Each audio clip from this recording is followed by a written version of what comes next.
Bonjour à tous. Alors dans cette petite vidéo, je vais vous proposer un travail de problématisation sur le sujet « Y a-t-il des désirs coupables ?»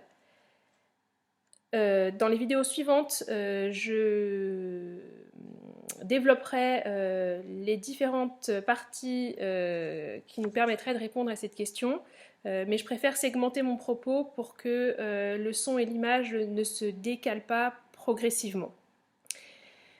Donc en corrigeant ce sujet, je me suis rendu compte que la lacune principale de vos travaux a été la suivante.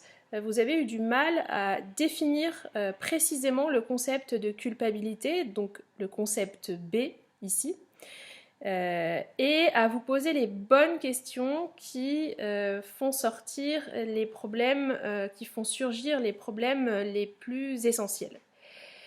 Et ça, je vous le rappelle, d'un point de vue méthodologique, il est absolument essentiel d'attacher un soin particulier à la définition du concept B. Évidemment, vous allez faire évoluer le concept de désir, le concept A qui nous a occupé toute l'année. Vous allez le faire évoluer tout au long de la dissertation. Mais la qualité de votre argumentation et de votre problématisation, elle va quand même énormément dépendre de l'analyse du concept B. Et plus vous aurez fourni au départ une définition étriquée de ce concept-là, ici la culpabilité, plus le périmètre de votre réflexion va lui-même se resserrer. Et aussi, plus vous aurez donné une définition floue de ce concept, et bien plus votre réflexion sera floue et imprécise et recoupera d'autres sujets possibles. Et finalement rejoindra un certain nombre de lieux communs sur le désir. Donc c'est pour ça qu'il faut vraiment faire appel non seulement à votre imagination, mais à votre connaissance de la langue française pour bien définir les concepts au départ. Alors, moi je partirais d'un constat qui est relatif à notre vécu. Il est vrai qu'on peut avoir honte de ses désirs, qu'on peut se reprocher à soi-même et aussi aux autres quand on en est averti. On peut se reprocher d'éprouver certains désirs. Et qu'est-ce qu'on entend là dans cette culpabilité ? Eh bien, est coupable au sens strict du terme, celui qui a volontairement commis une faute, un acte considéré comme répréhensible vis-à-vis de la loi, mais pas seulement, vis-à-vis aussi de la morale. Donc la culpabilité, il faudra bien l'avoir en tête dans tout votre propos, elle a à la fois une dimension légale et une dimension morale. Et il faudra tenir ces deux niveaux dans votre copie et les distinguer et préciser leurs attendus respectifs. Voilà pour le sens strict. Est coupable celui qui a volontairement commis une faute considérée comme répréhensible. Mais la culpabilité a un sens plus large. Elle désigne aussi un sentiment vague que chacun peut ressentir lorsqu'il fait, lorsqu'il pense, lorsqu'il désire ce qu'il ne devrait pas, selon lui, penser, faire ou désirer. Et donc, on voit bien que c'est un concept qui va avoir tendance à se dilater parce que nous nous sentons coupables non seulement envers des normes objectives, mais aussi envers des normes subjectives, envers ce que nous croyons devoir faire. Et que la culpabilité est aussi un sentiment vague, difficile à objectiver, par lequel nous retournons contre nous le mal dont nous sommes ou dont nous croyons responsables. Voilà. Donc, d'emblée, je crois qu'il y a ces deux niveaux-là, sens strict, sens large, qu'il faut bien avoir en tête. Et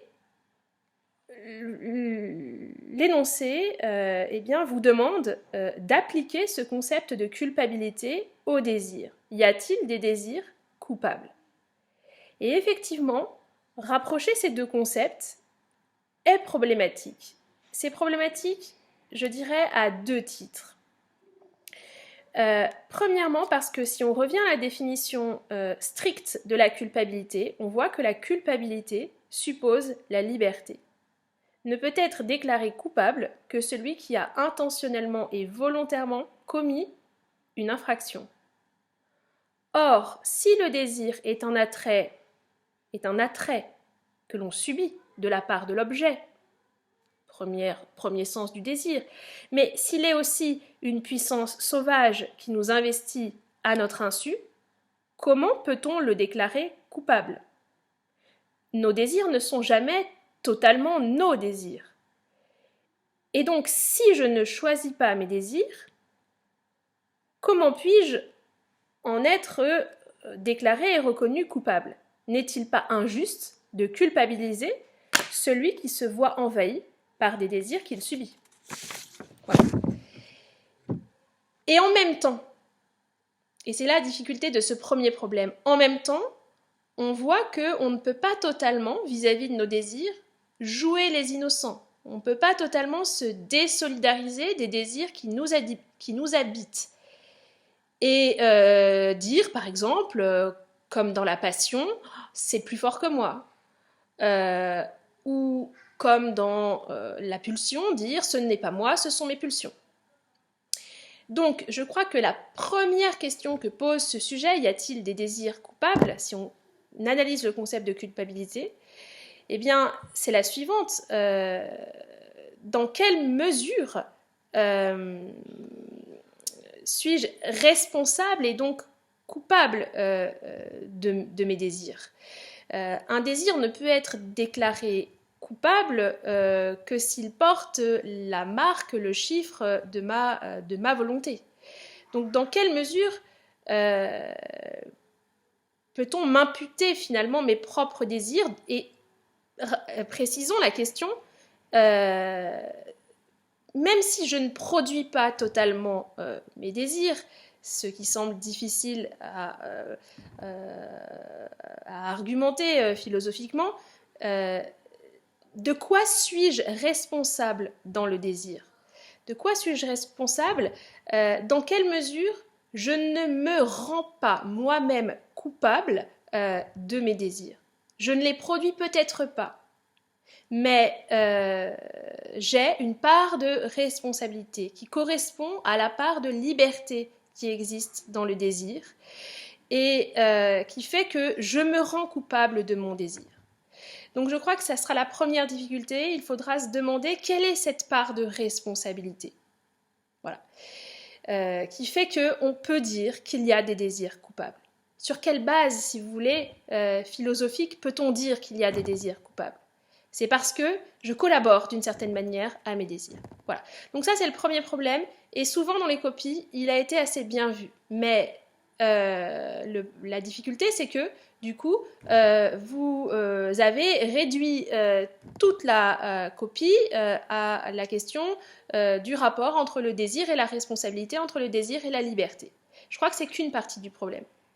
Et je crois que ce sujet pose un deuxième problème plus profond et qui serait vraiment attendu ici dans l'analyse du sujet et qui était perceptible si vous vous posiez une question simple, mais de quoi le désir peut-il bien être coupable? Ou encore, au nom de quoi peut-on lui reprocher quelque chose? Lui reprocher de s'écarter de ce qui devrait être. Pour considérer que le désir puisse être coupable, il faut considérer que le désir est un élan qui peut être jugé et régulé par des normes extérieures et transcendantes. Il faut considérer que le désir, eh bien, doit rendre des comptes, doit se justifier devant la barre d'un tribunal. Alors lequel? À vous de me le dire. Il faut considérer que le désir peut être jugé, peut être critiqué au nom d'impératifs étrangers et extérieurs. Et c'est ça, je crois, le plus problématique. Car on voit bien que dans une logique spinoziste, par exemple, si le désir est un mouvement qui coïncide avec la vie elle-même, Si le désir est l'essence même de l'homme, si le désir est la valeur de toutes les valeurs, s'il est la source de toute forme de valorisation, n'est-il pas son propre juge? Il est comme la vie, quelque chose qu'on ne peut pas juger, qu'on ne peut pas évaluer. Et malheur à celui qui s'avise de culpabiliser le désir. Voilà, je crois que là, il y a une vraie difficulté et aucune bonne copie ne pouvait passer à côté de cette difficulté-là. Voilà. Et il y a une tension parce que, effectivement, c'est difficile de poser au-dessus du désir un arbitre, un juge à qui le désir devrait des comptes. Et en même temps, on a du mal à se dire que le désir nous donne tous les droits, que rien ne doit arrêter le désir et qu'il ne faut jamais céder sur son désir, car ce qu'on désire est toujours ce qu'on doit désirer. On a du mal à assumer l'idée et les conséquences de cette idée. On a du mal à assumer l'idée que le désir puisse être son propre juge.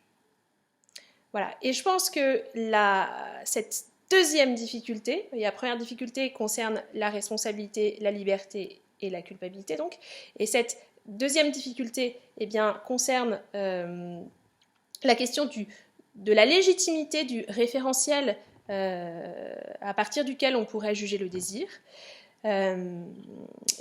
Cette deuxième difficulté nous place devant une alternative.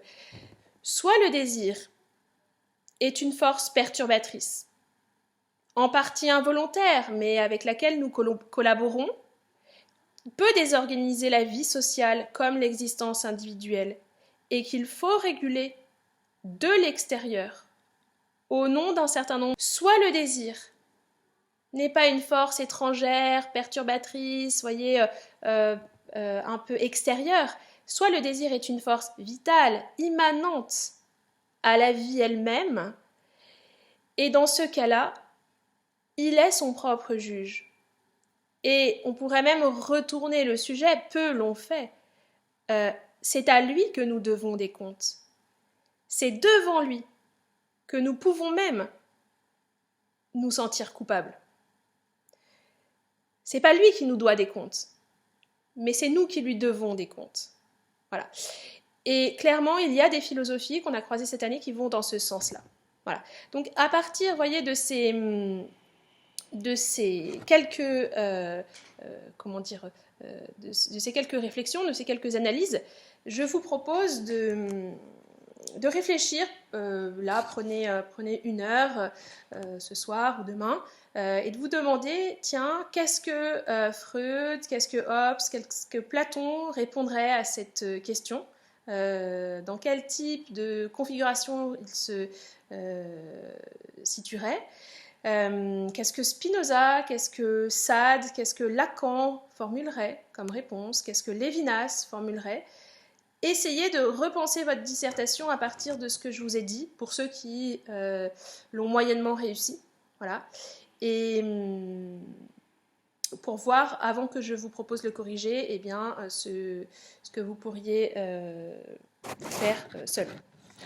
Voilà, je reviens vers vous au plus vite, mais j'avoue que les maîtresses de mes enfants leur donnent tellement de travail que je ne sais pas comment faire pour tout gérer. Donc voilà, je fais au mieux, mais pour l'instant, je n'ai pas touché une seule de vos compositions.